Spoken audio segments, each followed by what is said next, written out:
Is Adley Rutschman the answer? The Cubs are coming to town, and today we have a player profile, Drew Gilbert. That's all coming up on Locked On Giants.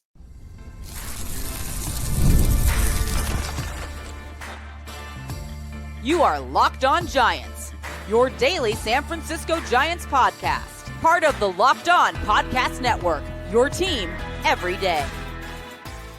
Hello and welcome to Locked On Giants, part of the Locked On Podcast Network, where it's your team every single day. My name is Alan Stiles. On the show, we provide daily episodes Monday through Friday, talking about the San Francisco Giants in a way that combines passion, analytics with the eye test, and a little bit of fun. I'm from the Bay Area. I also host a show in Sacramento where I live now, Sacktown Sports 1140, the Alan Stiles Show, 10 a.m., 2 p.m. Be sure to check that out as well. And I MC at Sacramento River Cats games. All in all, I'm lucky enough to cover a team that I've been a fan of all my life. Today, it is time to discuss if Adley Rutschman is the answer, the Cubs coming to town and what the Giants can do about it, and a player profile with my guy, Drew Gilbert. Today's episode is brought to you by FanDuel. Football season is around the corner. Visit FanDuel app today and start planning your future bets now.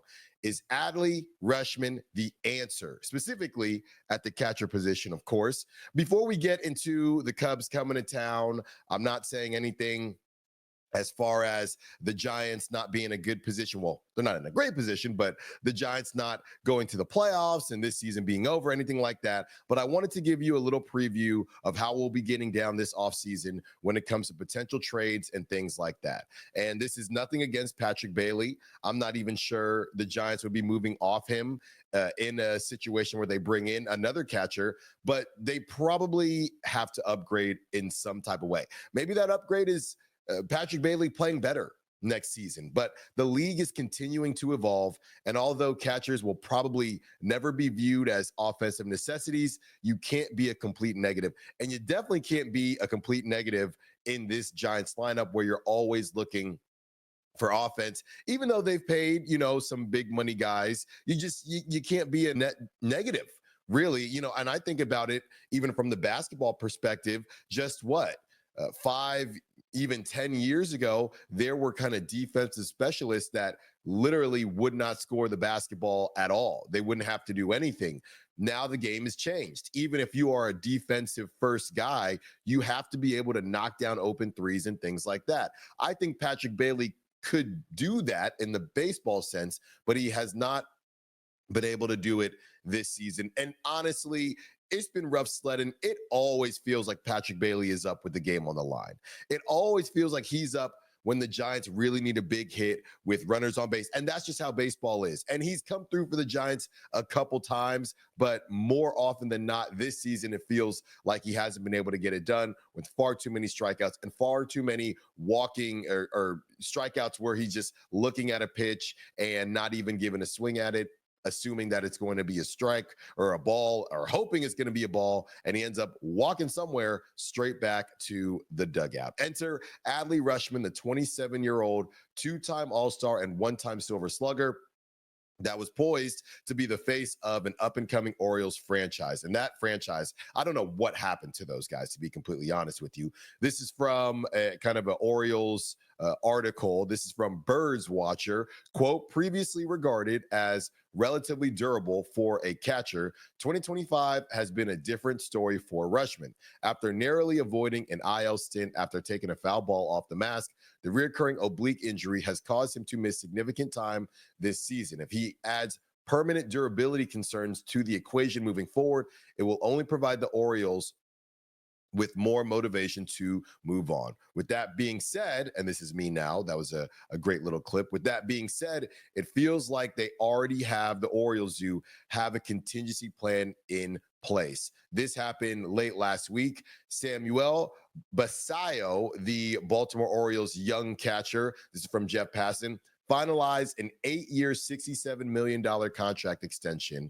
Basallo, who just turned 21, is one of the best prospects in baseball. And less than a week after being called up, he has a long-term deal. So that's what we've seen with some of these Teams, they want to lock up their young guys early. They get them at somewhat of a discount, relatively speaking, of course. And obviously, the young guys get cashed out and they get their bag and get paid pretty darn early. So that's what the Orioles decide to do there. At 21 years old, obviously, he has some growing pains to go through, but it's clear that the Orioles, at the very least, want another option at the catcher position, which makes it a bit tough for somebody like Adley Rutschman. I know he said that he was happy to kind of mentor Basayo and go from there, but the dude is not even 30, and he's talking about mentoring kind of the guy that he thought he was going to be. Now, obviously, Adley going to college was a little bit older by the time that he got to the bigs, but this is not how Adley drew it up. I will say that. And even before this happened, the Giants have basically been in every mock trade that you see Adley Rutschman in for a couple reasons, right? Patrick Bailey has struggled himself. And yes, I think it's a thing that Buster Posey being in control matters, right? From the catcher position, Buster might see a little bit of Adley in him, if you will. As far as the possible trades go, there have been a couple floating around with 2 and 3 young Giants pitchers. I try to stay away from the 3 and closer to the 2, and maybe see if there's any position player from one of the logjam spots in the Giants roster right now, or on the Giants roster right now, that the Orioles might be interested in. As far as who's touchable and untouchable to me, Carson Whisenhunt isn't untouchable to me. Neither is Mason Black. I would and you know what? Some of this is just who you've seen more of and who you've seen more recently. We talk about the guys that haven't been able to be shut down, but could definitely be MLB pitchers and can continue to hone their craft. But neither of those guys are, I would say, untouchable to me. In a possible Adley Rutschman deal, I don't think I would move Blade Tidwell quite yet. I'd like to see what he could do for the Giants, and that could have happened this season. Unfortunately, he's got the shoulder issue, so I don't know. I don't think that we'll see Blade Tidwell this season. That would have been nice and maybe would have altered my stance here, but because I haven't seen him, I don't want to move him. And to be honest, from what I've seen, I know everybody looks a lot better in AAA, whether you're hitting or pitching, but he looked really good in the couple starts that he had for the Sacramento River Cats. So I wouldn't move him quite yet. I'd like to see what he can do for the Giants next season. And, you know, I would say my level of desperation, if you will, isn't there yet, because I'm still willing to see if Patrick Bailey can improve just a little bit offensively. Like I said, we're not expecting him to be a 2, 3, 4 hitter for this Giants team. Just get a little bit closer to serviceable. That's all we're looking for Patrick Bailey. So I'm willing to see what happens next season before I go in the direction of I need to move off of him and I'm willing to trade whoever it is to upgrade that position. And obviously, I'm burying the lead. He's really good defensively, gold glove caliber defensively. So that stuff matters. You just can't be a complete net negative. And I do think that defensively, there are some guys out there that can do what Patrick Bailey can do.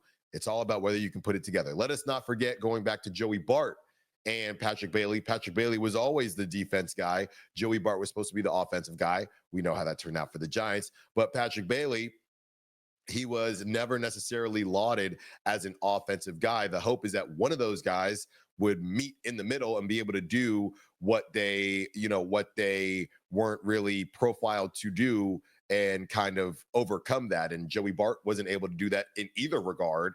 And Patrick Bailey, we thought maybe he can hit. And then, after his kind of rookie season and things like that, we saw the scouting reports come out and things changed a bit. So that's where we're at with Patrick Bailey. As far as other names, like I said, we're focusing on Adley Rutschman, but JT Realmuto, I think he's a free agent. It really depends what you want to do with Patrick Bailey and where you're at with Patrick Bailey. All right. On the other side, we will discuss the Cubs coming to town and what the Giants have to do to win another series. Don't move. More Locked On Giants coming up. August 26th is officially FanDuel Futures Day, a brand new holiday for football fans who live for the bold predictions and preseason hunches. For just 24 hours, FanDuel is giving you deals on NFL season predictions. So whether you're calling your MVP, eyeing a long shot division winner, or ready to crown your Super Bowl champ, even before week 1 kicks off, this is your moment. So take that flyer on whoever is going to be the Browns QB for MVP. Visit the FanDuel app today and start planning your future bets now, because Futures Day is one day and one day only. FanDuel, play your game. We have an important request. Locked On wants to hear from you. We've put together a survey to learn more about our listeners and make your favorite podcast even better. This is your chance to tell us what you like, what you don't, and answer questions about our advertising. Go to lockedonpodcast.com/survey to get started. Everyone who completes the survey will be entered for a chance to win one of 10 $100 gift cards to Amazon. Again, that's lockedonpodcast.com/survey. You can also find the link in the show notes. Thanks for helping us out. The Cubs are coming to town. Just a quick note on the Cubs. You know, you guys are still trying to get to know me a little bit. Quick note on the Cubs. They were, what was that, 2016? They were in town for the playoffs. And that was the first, obviously, Giants playoff game, but that was the first baseball MLB playoff game that I went to. And that was the game, if you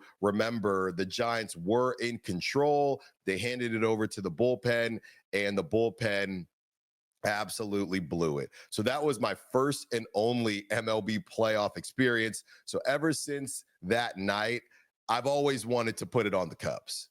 You know, flying the W, you got to put it on the Cubs, Giants. You got to do it for me, please, because, you know, I had a good time out there. It was a lot of fun, but you weren't able to get it done. And that was essentially the end of the even year magic, if you will, or that was when the stretch ended at the hands of the Chicago Cubs, because they won the whole thing, if I'm remembering correctly. So you gotta give it to the Cubs, man. And they're in town, and they've been hot. They're a really interesting team, the Cubs are. Similar to the Giants, they started out red hot. People thought they'd be in the mix, but I don't think like this, right? And if it wasn't for the Brewers, who are also a bit of a surprise, they'd be walking away with their division. They went out and got Kyle Tucker. He has struggled a bit as of late.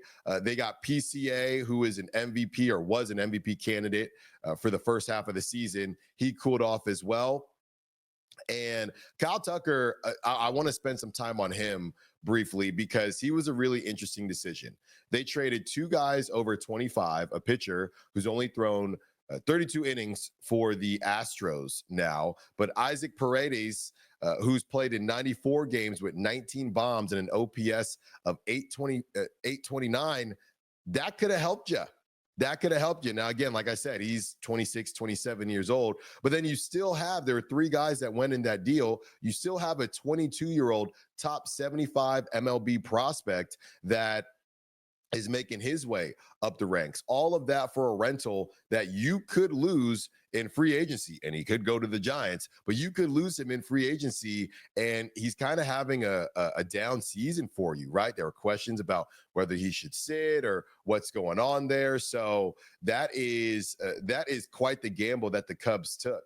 And when I look at the decisions that the Giants could make, and whether or not they could be in on Kyle Tucker in right field when he hits free agency and things like that, or from the trade perspective, how much would they be willing to give up, right? Was it a smart trade what the Cubs did? I think it's still too early to tell. If the Cubs get into the playoffs and Kyle Tucker is Kyle Tucker, right, then and they go on a long run, you could say yes. I mean, if you don't walk away with the World Series and he walks away and you lose the guys that you lost, that 22-year-old prospect and the other guys in the deal. And by the way, I looked it up and I thought, okay, maybe the Cubs did it because they have just an embarrassment of riches like the Dodgers. The Cubs are 19th in their farm system. Now, I don't know if they dropped after this trade, and it's possible that they did, but either way, I don't know that they were top 5 or top 10 prior to this trade. So that's pretty risky on that end. If you just have 8,000 top prospects like the Smurfs in LA or some of these other teams, that's different. But you're deciding to take on Kyle Tucker.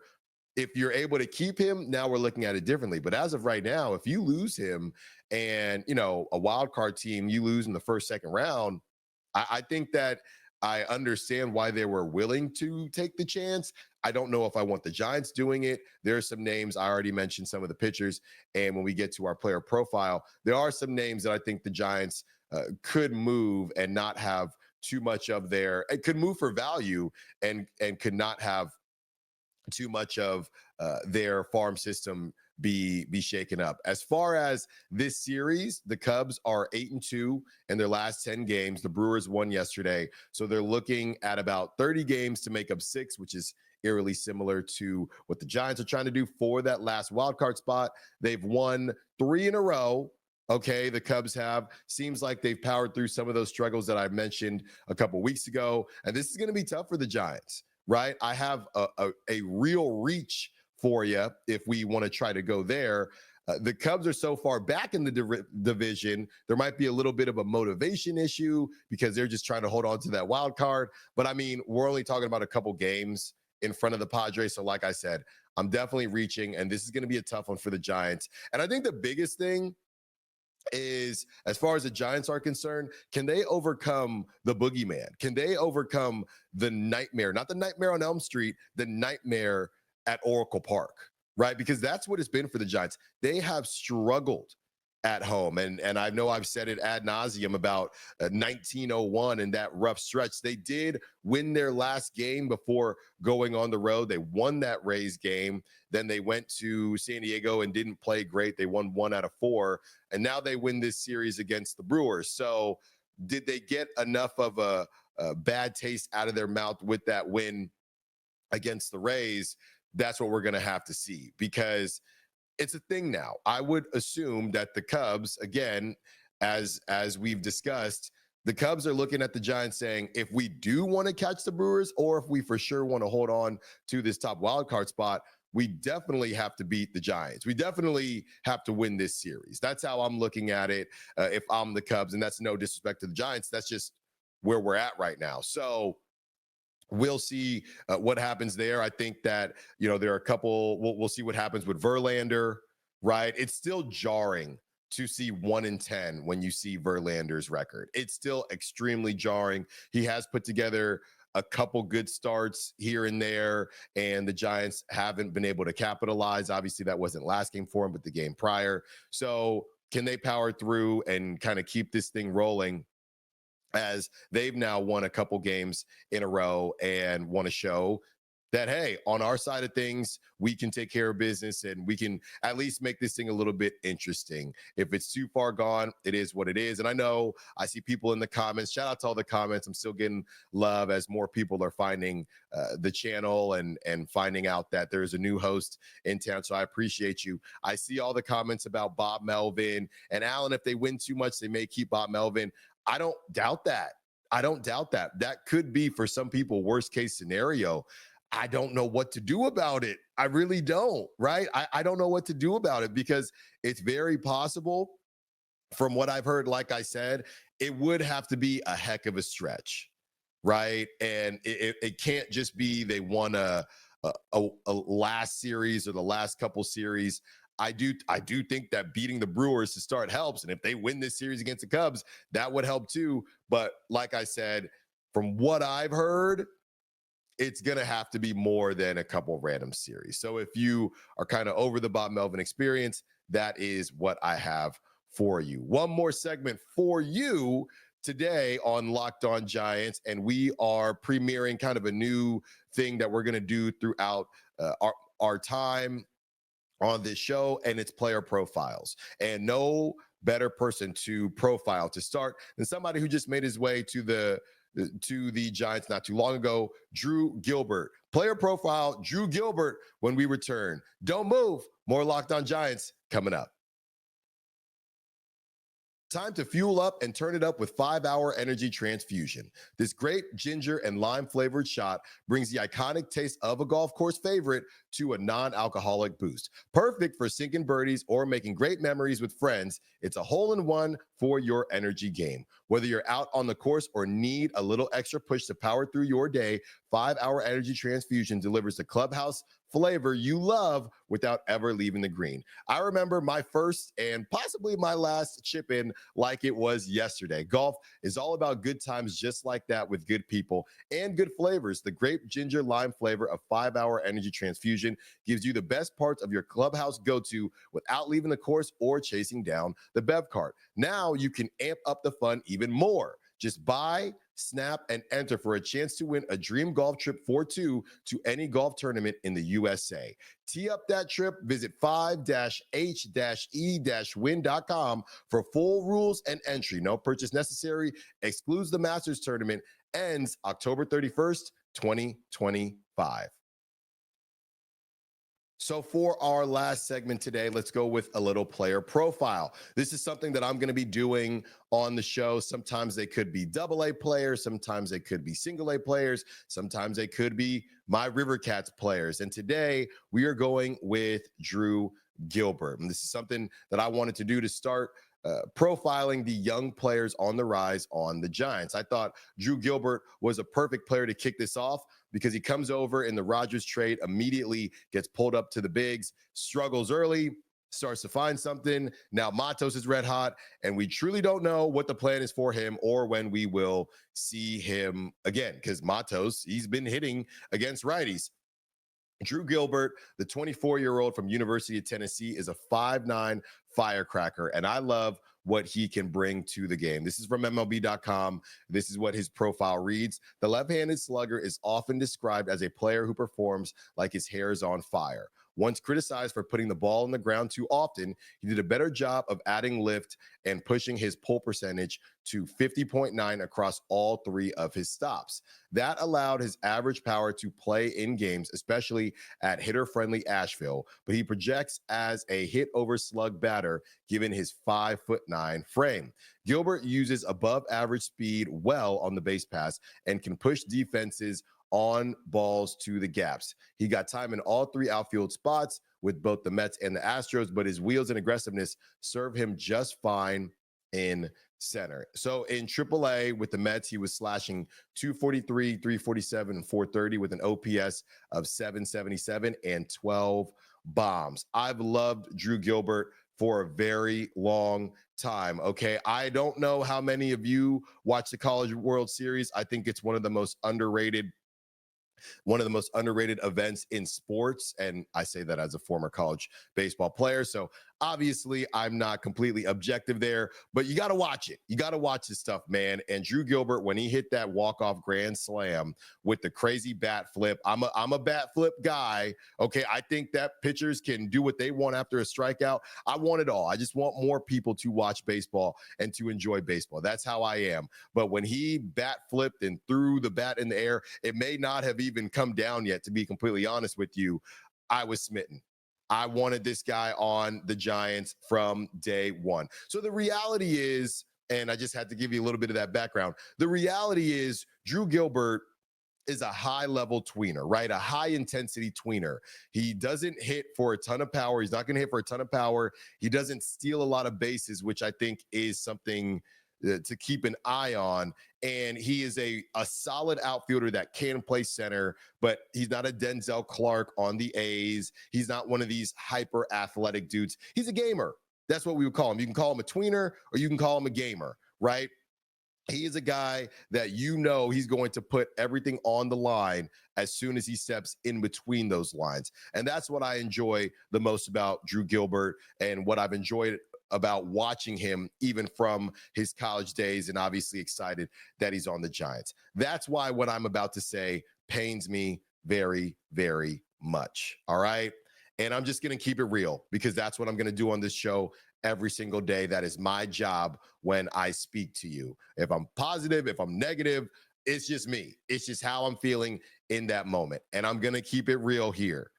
Even with the ridiculous bat flip, even with the walk-off grand slam, Drew Gilbert kind of seems like a perfect trade candidate this offseason. He does. He does. And honestly, I felt like this before Matos got hot, but with Jung-Hoo Lee in center, I don't know if there's any reason or way Drew Gilbert could take over in left over Ramos. Feels like if you upgrade there, you're upgrading with a proven vet, and you could flip a coin as to what's going to happen in right field. Like I said, they could rock with Matos and have a vet guy behind him. And Carnacion was starting to figure things out. And obviously, you could just say, we're going to go get a Kyle Tucker. Right. We're going to just cash out and get a Kyle Tucker. So in addition to that, I think for a smaller guy, and look, I know I'm always sitting down, but let's just say I got love for my smaller guys. All right. I'm going to just leave it at that and let your imagination do the rest. But, for Drew Gilbert, I think situation matters. And they talked about being in a hitter friendly park in Asheville, and he was able to, to get those 12 home runs in AAA this season. And even though he's smaller, like I said, so he's smaller, doesn't really hit bombs or isn't going to be a power hitter for you, but he doesn't really steal bases either. I looked it up. I think he only had 6 stolen bases this season in AAA. So I think situations matter in all kind of facets of this and all facets of life, really. Jung-Hoo Lee kind of being that guy already makes things tough to keep a guy like Drew Gilbert. And I'm just not sure that you can have both of those guys in your lineup from an offensive standpoint. He could be somebody that you move in an Adley Rutschman deal. And I think that's why Drew Gilbert's kind of on his third team. He was moved in that Verlander deal from the Astros. Now he's moved for Tyler Rodgers, which, a lot of people said, oh, that wasn't a crazy, or a lot of people were happy about the return for Tyler Rodgers. But from the Mets end, maybe they felt, hey, we know our players better than most. And Drew Gilbert is a guy that we're kind of okay with, seeing go somewhere else because he's going to play up for you. He's always going to be a solid ball player, but the same word is going to continue to come up with him. And I think that's ceiling, right? You look back to the Gordons of the world out there in left field for the Kansas City Royals, who, one of the best Gold Glovers that we saw in left field. Could that be some version of what Drew Gilbert becomes? The game has also changed even from the early 2010s. So I really like Drew Gilbert. I just think it's a matter of situation, and between, the ballpark that he's playing in, the outfield that he's battling with, I think the Giants did good to get him and bring him in. I'd love to see him stay with the Giants. I'm just not quite sure how his opportunity is going to unfold. He got his opportunity. He starts to get hot. And then there's a lefty. Look, I've had this happen to me in my career. A lefty comes in. Oh, let's just see what the righty does. The righty goes off. Then the righty gets to play against righties, right? That's what happened with Luis Matos. So he's gotten in pinch hitting, pinch running, things like that. But, with that being said, and the other guys that they have coming up, when Encarnacion returns, and I get it, he's a lefty swinger, but I just think he's a perfect candidate for what Buster may try to do this offseason. And it pains me, man. It really pains me to say this. Now, don't worry. Every time I profile somebody, it's not going to end with me saying that they could get moved. I'm not saying that, but in this specific situation, I do think it's part of the profile. He is a very tradable player because he's right there. He's kind of a safe bet, if you will. He's not going to, I don't think Drew Gilbert is ever going to flame out. I'm just not sure if he's ever going to pop in the way of a star. And that's not to say he can't. I just don't know where he's going to get that opportunity with the San Francisco Giants. So he might be in some of those talks. Great stuff on this Tuesday. Thank you for watching Locked On Giants. Be sure to follow me on social media at @the_Styles File, Styles with an I. Also, be sure to follow our Locked On Giants account as well. Thank you for making Locked On Giants your first listen every day. For your second listen, find the all-night Locked On MLB Game Night. Every game, every night, until a World Series champion is crowned. Get local analysis on a national scale. Find MLB Game Night on Locked On MLB on YouTube or wherever you listen to your podcast. Until tomorrow, we'll see you then. Peace.